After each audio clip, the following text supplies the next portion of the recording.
Terungkap, Komnas HAM pernah dilapori penyiksaan di kasus Vina Cirebon. Dugaan penganiayaan dalam kasus Vina Cirebon ternyata pernah dilaporkan ke Komnas HAM pada 2016 silam.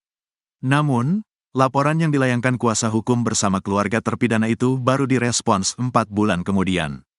Itu pun, Komnas HAM tidak menerjunkan tim ke Cirebon, hanya mengirimkan surat ke Polda Jabar untuk mengklarifikasi laporan tersebut. Hal itu diungkapkan Titin Prialianti, kuasa hukum terpidana kasus Vina saat bersaksi di sidang peninjauan kembali, PK, di Pengadilan Negeri Cirebon pada Rabu, tanggal 25 September tahun 2024.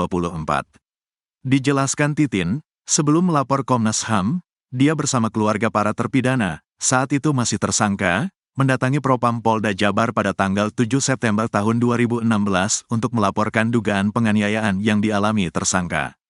Hal itu dilakukan karena orang tua khawatir kondisi tersangka setelah beredar foto-foto mereka babak belur diduga dianiaya penyidik kasus Vina. Namun laporan itu tidak pernah ditindaklanjuti oleh Propam Polda Jabar. Tidak sama sekali. Karena saya tidak pernah mendapatkan informasi apapun dari Propam, kata Titin dikutip dari tayangan Nusantara TV pada Rabu, tanggal 25 September tahun 2024. Titin juga mengaku tidak pernah diperiksa Propam atau dikirimi surat terkait tindak lanjut laporan tersebut. Karena hal itu, akhirnya pada tanggal 13 September tahun 2016, dia bersama keluarga tersangka mendatangi Komnas HAM. Pengaduan ke Komnas HAM ini lebih rinci karena juga melampirkan foto-foto tersangka yang diduga dianiaya, juga disebutkan usia Saka Tatal yang masih anak, serta adanya penangkapan yang tidak sesuai prosedur. Namun, surat itu tak langsung direspons Komnas HAM.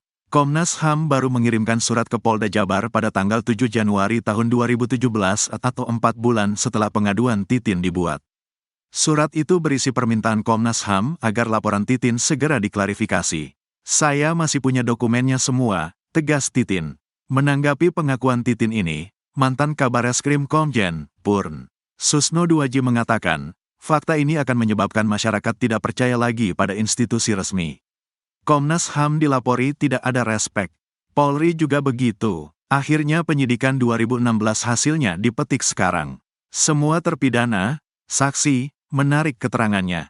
Terbukti, perkara ini pondasi sangat lemah, yakni berdasarkan keterangan saksi dan bertentangan. Dan penangguhan tersangka, yang didapat dari cara-cara tidak benar, dilandasi dengan penyiksaan, kritik Susno. Susno, fakta ini sangat memalukan dan berharap kasus Vina ini menjadi pelajaran berharga agar tidak terulang lagi.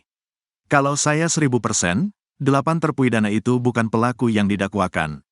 Dan peristiwa pembunuhan itu tidak ada, yang ada peristiwa kecelakaan lalu lintas tunggal.